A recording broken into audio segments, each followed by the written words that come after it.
Hi, my name's Jonica, I'm from Milton Keynes College, and today we're going to be talking about all of your post-16 options, so what's available to you once you leave school. If you're in year 10 or year 11, this video is perfect for you. We're going to be talking about college, sixth form and apprenticeships. So we legally have to be in some form of education until we're at the age of 18, but what that looks like is completely up to you. So first up, we're going to talk about the differences between sixth form and college. So there are some key differences between sixth forms and colleges which can help you decide which one is right for you. So with sixth forms, they tend to be a lot smaller than colleges. They're often attached to a school, so if you go to a school then go to that sixth form, it's not much of a transition. You're going to be in the same environment, you have the same teachers, surrounded by the same people. Whereas with colleges, they tend to be a lot bigger, there's a lot more new people, new teachers, and colleges are really good for people who are looking to get out of the whole school feel and the whole school environment. So the next thing you need to think about is, how do you work best? At sixth form, it's very similar to school, where you're going to have teachers chasing you for deadlines, making sure you're going to get your homework in on time. At college, you have a lot more independence. You're going to be expected to self-motivate and get your own work done. Another key difference is that at college, classes can be made up of people of all different ages from all different areas around where you live, whereas sixth form, you're likely to already know the people that are in your classes. Another thing to think about is what you wear. So some sixth forms might require you to wear a uniform, some might have a dress code, or some might let you wear your own clothes. Most colleges let you wear your own clothes unless you're doing a specific course. For example, hospitality or catering, you might need to wear chef whites, or you might need to have certain PPE for construction or engineering, for example. Okay, so the last thing we're going to discuss is qualifications. So at sixth form, there's a strong focus on A-levels. Some sixth forms offer BTECs as well, but the majority of BTECs are offered at local colleges. So now let's get into the actual qualifications. So A-levels are offered at level 3. When you do GCSEs, that's level 2, so post-16 you want to move on to level 3. At most sixth forms you can study 3 to 4 A-levels at the same time. These can be in any subjects. There are a vast majority of A-levels out there. You just have to have a look at what you want to do and see what's going to help you get there. So A-levels are exam and coursework based. It all depends on what you study. For example, if you studied English literature, that would be quite coursework heavy, but if you studied maths at A-level, that would be quite exam heavy. With BTECs, you could start out at, for example, level 1, level 2 or level 3. It all depends on your GCSE grades and your sort of personal requirements. So for example, if you started out on a BTEC level 3, that qualification is equivalent to 3 A-levels. You only study 1 BTEC at a time.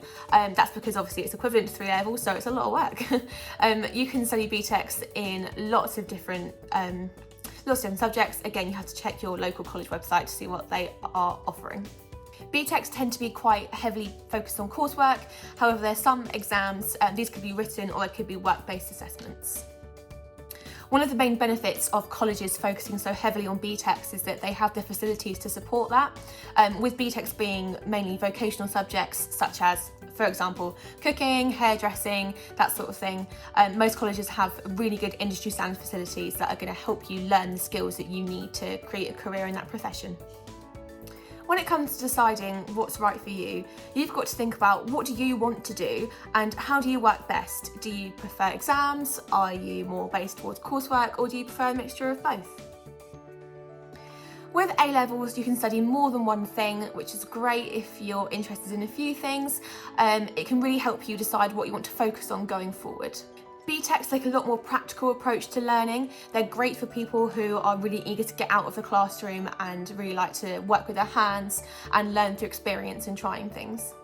Work experience is also a huge part of your college experience. A lot of colleges work really closely with local industry and employers to make sure that you get to try out the industry that you're interested in, to make sure that's something that you definitely want to do. The good news is that both A-levels and BTECs allow you entry into university. If university is something you're thinking about, it's a good idea to have a good look ahead and see if they have any other specific requirements, study subjects that you're interested in at university level. So let's talk about apprenticeships and how do they work. So when you're an apprentice, you're an employee like any other employee in any other company. You're earning and learning at the same time. So you're earning a wage and you're also studying for your qualification, which once you've left school is usually a level 3. You will work for your employer from 3 to 4 days a week, and you will spend 1 to 2 days a week in college. Apprenticeships can last anywhere from a year to 3 years, depending on the level you study at and what the employer would like you to do. You have a workplace trainer, so there's always someone there to support you, and you're never on your own. And apprenticeships are perfect for people that are eager to get out of the classroom and start learning and start working as soon as possible. On a final note, most colleges and sixth forms require you to have at least 5 GCSEs at grade 4, usually including English and Maths, to get onto their A-level or level 3 programmes. If you don't get this in your GCSEs, it is not the end of the world. Sixth forms and colleges do take other things into consideration that are not just your grades.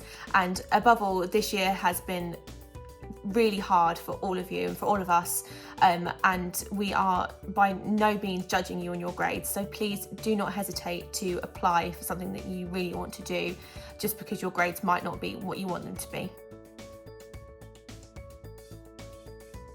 If you've got any further questions, please just ask. This is your future, this is your opportunity to make education what you want it to be, and good luck.